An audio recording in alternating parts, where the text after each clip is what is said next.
Doctor शब्द सुनकर किसी भी शख्स के दिमाग में दो इमेज बनती है। एक तो है मरीज और दूसरा है इलाज। कोई भी मरीज जब किसी डॉक्टर को दिखाने जाता है या फिर जब उस मरीज को डॉक्टर के पास ले जाया जाता है तो उसे कहते हैं कि घबराओ मत, हम अस्पताल पहुंच गए हैं, अब सब ठीक हो जाएगा। हमारे दिलो दिमाग में कहीं ना कहीं ये बात रहती है कि डॉक्टर जो कुछ भी इलाज करेगा वो उसे सही करने के लिए करेगा, लेकिन ऐसा हर केस में नहीं होता। यकीन नहीं होता तो ये रिपोर्ट देखिए। डॉक्टर को धरती पर भगवान का दर्जा दिया गया है क्योंकि डॉक्टर इकलौता ऐसा प्रोफेशन है जिसमें ओथ दिलाई जाती है कि उसका हर कदम मरीज के फेवर में होगा। मरीज की जान बचाना ही उसकी फर्स्ट प्रायोरिटी होगी। कुछ डॉक्टर ऐसा करते भी हैं, फिर चाहे वो सरकारी हो या प्राइवेट। ये सच है कि सरकारी अस्पताल में डॉक्टर कोई भी फीस नहीं लेता, उसे सरकार की तरफ से फीस मिलती है, लेकिन इसका मतलब ये नहीं है कि उस मरीज को लेकर उसकी कोई जिम्मेदारी या जवाबदेही नहीं होती।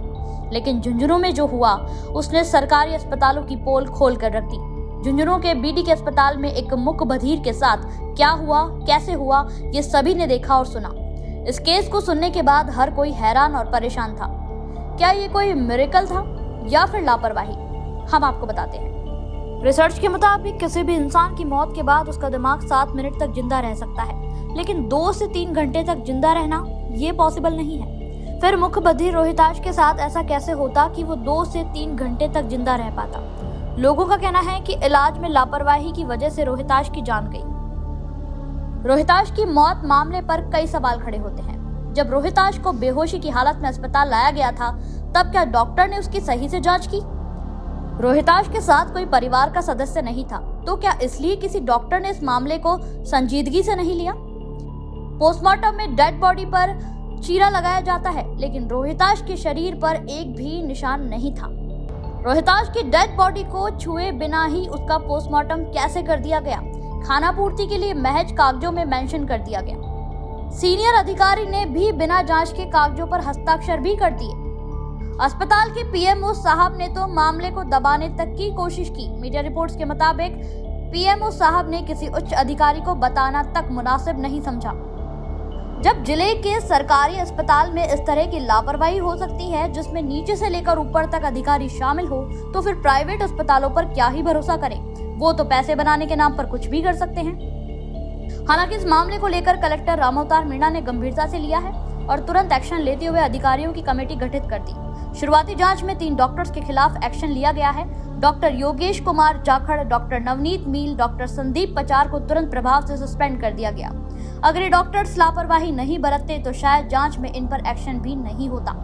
अब आपको बताते हैं कि रोहिताश के साथ आखिरकार हुआ क्या था, कब, कैसे और क्यों इस मामले ने तुल पकड़ा और ये आग की तरह सोशल मीडिया पर वायरल हुआ। आश्रय गृह में रहने वाले मुक बधिर रोहिताश की तबीयत बिगड़ी तो बेहोशी की हालत में उसे बीडी के अस्पताल लाया गया। 5 से 10 मिनट में ही डॉक्टर ने उसे मृत घोषित कर दिया। उसके बाद युवक को डीप फ्रीजर की मोर्चरी में शिफ्ट कर दिया गया। यहाँ पर करीब 2 से 3 घंटे तक रोहिताश को वहां रखा गया। इस बीच रोहिताश का महज कागजों में पोस्टमार्टम कर दिया गया, लेकिन हकीकत में ऐसा कुछ नहीं हुआ था।